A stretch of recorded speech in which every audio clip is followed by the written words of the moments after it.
रणजीत सिंह, आपके अपने YouTube channel math हो गए पर आपका स्वागत है। दोस्तों, आज हम नया टॉपिक लेके चल रहे हैं, ट्रेन एवं रेलगाड़ी। आज हम पार्ट 1 पर चर्चा करने वाले हैं। इससे पूर्व दोस्तों मैंने थोड़े दिन पहले टाइम एंड डिस्टेंस टॉपिक खत्म किया है और वही कॉन्सेप्ट इसमें भी हमको यूज करना है। दोस्तों, मैं उम्मीद करता हूं कि आपकी तैयारी अच्छी चल रही होगी और आपका स्वास्थ्य भी ठीक होगा। तो दोस्तों आइए शुरू करते हैं। कुछ बेसिक जानकारी हम यहाँ पर चर्चा दोबारा से कर लेते हैं। हालांकि मैंने टाइम एंड स्पीड जो पढ़ाया था, टाइम स्पीड डिस्टेंस जो टॉपिक पढ़ाया था, उसमें भी मैं ये सारी जानकारी दे चुका हूँ। तो दोस्तों शुरू करते हैं। देखो दोस्तों, इसमें भी वही 3 सूत्रों का यूज इसमें भी होना है और वो सूत्र हैं, जैसे दूरी वाला सूत्र है, दूरी बराबर होता है चाल गुणा समय और समय बराबर दूरी बटे चाल और चाल बराबर दूरी बटे समय।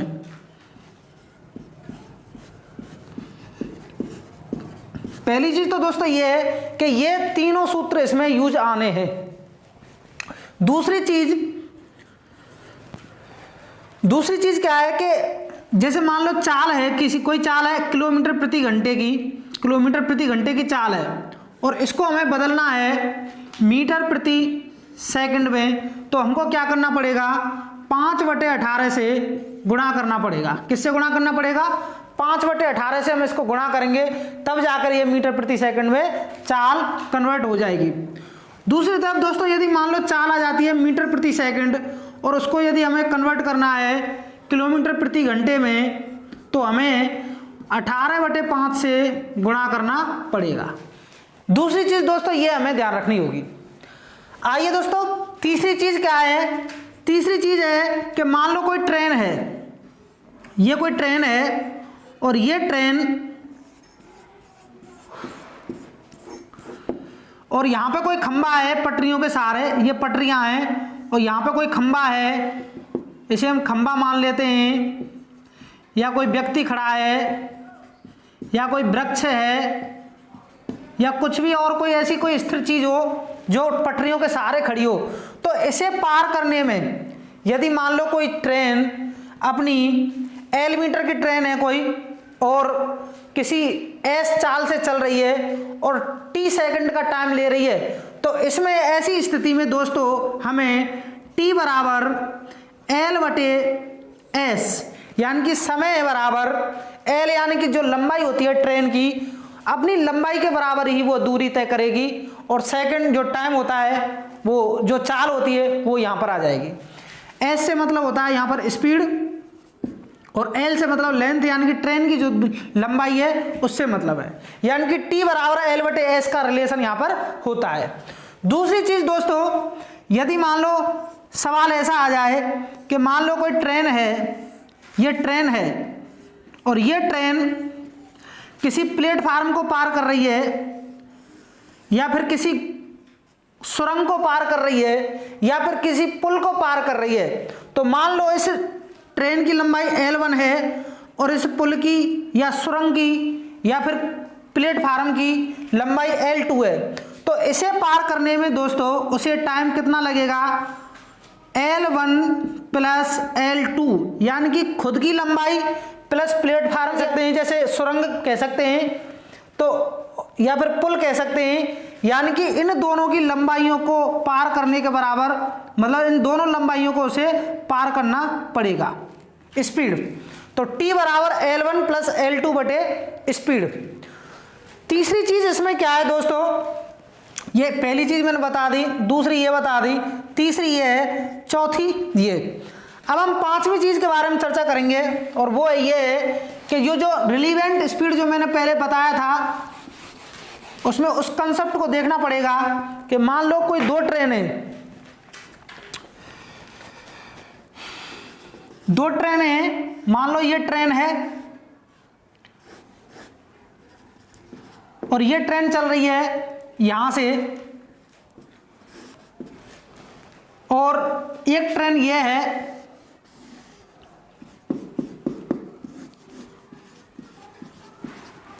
और ये चल रही है बी स्थान से। तो दोस्तों मान लो इस ट्रेन की लंबाई L1 है और इस ट्रेन की लंबाई L2 है और ये S1 चाल से चल रही है और ये S2 चाल से चल रही है, तो आपसे पूछा जाएगा कि ये दो ट्रेनें आपस में कब क्रॉस कर लेंगी। तो हमें टाइम निकालने के लिए दोस्तों दो चीजों का ध्यान रखना पड़ेगा। यदि ट्रेनें विपरीत दिशा में चल रही हैं, विपरीत दिशा में चल रही है यानी कि ये इधर की साइड में चल रही है और ये इस साइड में चल रही है, यानी कि दोनों विपरीत दिशा में जा रही हैं, तो उस स्थिति में हमें सापेक्षिक चाल ज्ञात करनी पड़ेगी। सापेक्षिक चाल हमको ज्ञात करनी पड़ेगी और विपरीत की स्थिति में सापेक्ष चाल हमेशा S1 प्लस S2 होगी। ये ध्यान रखना होगा। क्या ध्यान रखना होगा? हमें सापेक्षिक चाल का यानी कि रिलीवेंट स्पीड का ध्यान रखना होगा। और रिलीवेंट स्पीड विपरीत जब ट्रेन चल रही हो तो उस स्थिति में उन चालों का योग होता है। तो इसमें हमें अगर t निकालना हो तो कैसे निकालेंगे? यानी कि t बराबर, यानी कि जब वो एक दूसरे को क्रॉस करेंगी तो वो कितनी देर में क्रॉस करेंगी, इसके लिए हमको क्या करना पड़ेगा? दोनों जो ट्रेन की लंबाई है उनको जोड़ करना पड़ेगा और S1 और S2 यानी कि दोनों चालों का योग करना पड़ेगा। तो दोस्तों ये तो थी विपरीत स्थिति के लिए, यहां लिख देता हूं मैं, विपरीत अगर जा रही है वो विपरीत दिशा में, तो इसके लिए मान लो सपोज करो कि ट्रेन एक ही दिशा में चल रही हो, तो एक ही दिशा में चल रही हो, जैसे मान लो ये ट्रेन है और एक ये ट्रेन है। तो दोस्तों ये ट्रेन यानी मान लो इनमें से कोई भी ट्रेन, मान लो इसकी लंबाई है L1 और इसकी लंबाई है L2 और इसकी स्पीड है S1 और इसकी स्पीड है S2। तो आपसे पूछा जा सकता है कि कोई ट्रेन है वो जा रही है और उसके समानांतर एक ट्रेन इतने लंबाई की है और इस स्पीड से जा रही है, तो वह उसे कितनी देर में पार कर लेगी, क्रॉस कर लेगी। तो उस स्थिति में दोस्तों हमें हमेशा एक चीज का ध्यान रखना है कि पीछे से आने वाली जो ट्रेन है उसकी स्पीड आगे जाने वाली ट्रेन से ज्यादा होगी, तभी वो उसको क्रॉस कर पाएगी। तो हम टाइम निकालना है। सबसे पहले तो ये ध्यान रख लेते हैं कि सापेक्षिक चाल क्या होगी। तो उस स्थिति में अगर एक ही दिशा में जा रही हैं तो उस स्थिति में सापेक्षिक चाल बराबर होगी S1 minus S2। S1 minus S2, S1 minus S2 का मतलब यहां से ये नहीं है कि कम में से ज्यादा घटा दें, हमेशा ज्यादा में से कम घटाना है। अगर मान लो S2 यानी कि यहां पर S1 बड़ा है S2 से, अगर सपोज करो कि S2 बड़ा आ जाए और S1 छोटा आ जाए तो उस स्थिति में S2 माइनस S1 होगा। यह ध्यान रखना दोनों स्थिति को। मान लो अगर पीछे चलने वाले की जो चाल है वो मान लो S2 दे रखी है, तो उस स्थिति में जो जिसकी ज्यादा चाल होगी उसमें से वो कम चाल वाला घट जाएगा, यानी कि चालों का अंतर आ जाएगा। तो T बराबर क्या निकल के आ जाएगा? L1 यानी कि पहली रेलगाड़ी की लंबाई प्लस दूसरी रेलगाड़ी की लंबाई बराबर बटे S2 माइनस S1 या फिर S1 माइनस S2, जो भी मतलब लगता हो उसमें जिसकी ज्यादा चाल हो उसमें से कम चाल वाला घटा देंगे, या लिख देता हूं मैं इस जगह। तो दोस्तों इस नियम को हमेशा हमको ध्यान रखना होगा। छठवीं चीज दोस्तों, एक चीज और आती है इसमें, और वो है कि मान लो किसी ट्रेन में कोई ड्राइवर है या फिर कोई व्यक्ति है और वो बैठा हुआ है और पीछे से कोई ट्रेन आती है और उसे क्रॉस कर जाती है, तो उस स्थिति में वो उसे कितनी देर में क्रॉस कर जाएगी? तो हमें ध्यान रखना होगा। मान लो कोई ट्रेन है, ये कोई ट्रेन है और इस ट्रेन में मान लो कोई व्यक्ति यहां बैठा हुआ है, लेकिन दोस्तों ये ट्रेन, ये जो व्यक्ति है ये खुद नहीं चल रहा है लेकिन ये ट्रेन चल रही है, यानी कि इस व्यक्ति की स्पीड इस ट्रेन की स्पीड के बराबर है। और यहां से कोई ट्रेन आ रही है, ये ट्रेन चल रही है पटरियों पे, यहां से कोई ट्रेन आ रही है। तो दोस्तों उस स्थिति में अगर हमसे पूछा जाए कि ये ट्रेन इस व्यक्ति को कितनी देर में क्रॉस कर देगी, तो हमको ध्यान रखना होगा दोस्तों, इसकी जो चाल है वो सापेक्षिक चाल का अंतर हो जाएगा, इसकी चाल का और इसकी चाल का अंतर हो जाएगा, और जो लंबाई होगी वो इसके बराबर होगी, ना कि इसके, यानी कि इन दोनों को ना जोड़ करके केवल इसकी लंबाई को ही क्रॉस करना पड़ेगा। तो यहां होगा t बराबर L1 बटे S1 माइनस S2। तो हमको ये फॉर्मूला उसमें लगाना होगा। आइए दोस्तों कुछ सवाल ले लेते हैं। पहला सवाल है, एक 180 मीटर लंबी रेलगाड़ी एक निश्चित चाल से चलते हुए एक सिग्नल खंबे को 9 सेकंड में पार कर जाती है, रेलगाड़ी की चाल क्या है। दोस्तों एक रेलगाड़ी है, मान लो ये कोई रेलगाड़ी है और ये रेलगाड़ी एक निश्चित चाल से चल रही है और एक सिग्नल खंबा है, यहाँ पर इसमें लाइट लगी हुई है, एक सिग्नल खंबा है और इसे कितने सेकंड में पार कर जाती है, 9 सेकंड में, यानी कि टाइम बराबर है 9 सेकंड। और लंबाई ट्रेन की कितनी है, 180 मीटर। और क्या पूछा जा रहा है, रेलगाड़ी की चाल पूछी जा रही है, यानी कि एस बराबर पूछा जा रहा है। दोस्तों अभी मैंने थोड़ी देर पहले आपके लिए कुछ बेसिक जानकारी दी थी कि यदि कोई व्यक्ति खड़ा हो पटरियों के सहारे और कोई रेल गुजर रही है तो रेल हमेशा अपनी लंबाई के बराबर दूरी तय करती है। तो इसमें एस पूछा जा रहा है।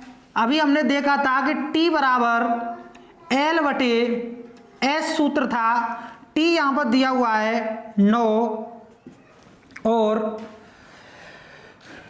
L बराबर 180 बटे और S बराबर यहाँ दिया हुआ है कुछ भी नहीं, S हमको ज्ञात करना है।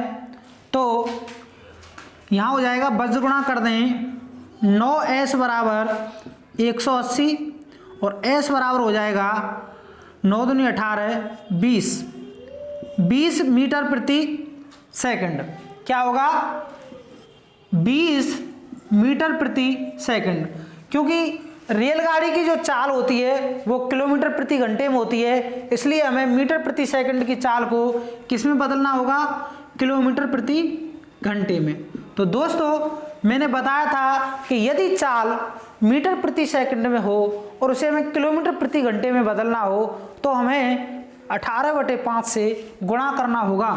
तो 20 गुणा 18/5 कर देंगे तो ये आ जाएगा 5 चौके 20 और 18 चौके 72, यानी कि 72 किलोमीटर प्रति घंटे की चाल उस ट्रेन की होगी। दोस्तों आइए अगले सवाल की तरफ। 72 किलोमीटर प्रति घंटे की समान चाल से जाती हुई एक ट्रेन एक सिग्नल पोस्ट को 6 सेकंड में पार कर जाती है। दोस्तों रेलगाड़ी की यहाँ एस बराबर दे रखी है 72 किलोमीटर प्रति घंटा और जबकि टाइम दे रखा है, कितना टाइम दे रखा है, 6 सेकंड। अब हमको पूछा क्या जा रहा है, ट्रेन की लंबाई L पूछा जा रहा है हमसे। सूत्र वही है T बराबर L बटे S। तो दोस्तों 72 किलोमीटर प्रति घंटा की चाल है, टाइम 6 सेकंड का दे रखा है। तो सबसे पहले हमें इस चाल को किलोमीटर प्रति घंटा से किस में चेंज करना होगा, मीटर प्रति सेकंड में। इसी चीज़ का हमेशा ध्यान रखना है दोस्तों, मीटर प्रति सेकंड में हमको इसको कन्वर्ट करना होगा। हमारी चाल किलोमीटर प्रति घंटा में 72 है, 72 किलोमीटर प्रति घंटा है, इसको हमें मीटर प्रति सेकंड में बदलना है। तो क्या करेंगे, 72 का गुणा करेंगे हम 5/18 से, तो 18 चौके 72 और 4 पंजे 20, यानी कि ये चाल आ जाती है 20 मीटर प्रति सेकंड। तो दोस्तों T बराबर, T का मान यहाँ पर दे रखा है 6 और L को हमको ज्ञात करना है। स्पीड हमारे पास आ गई 20, तो L बराबर क्या आ जाएगा, L बराबर आ जाएगा, इनका आपस में गुणा कर देंगे 20 गुणा 6 यानी कि 120 मीटर। रियल गाड़ी की जो लंबाई है दोस्तों 120 मीटर आ जाएगी। उम्मीद करता हूँ आपके सवाल समझ में आ रहे होंगे, इसलिए दोस्तों प्लीज़ लाइक कर देना, और यदि अभी आपने मेरा चैनल सब्सक्राइब नहीं किया अभी तक तो प्लीज़ सब्सक्राइब कर लेना। सब्सक्राइब कीजिए हमारे चैनल को और बेल आइकॉन को दबाइए हमारी लेटेस्ट वीडियो सबसे पहले देखने के लिए।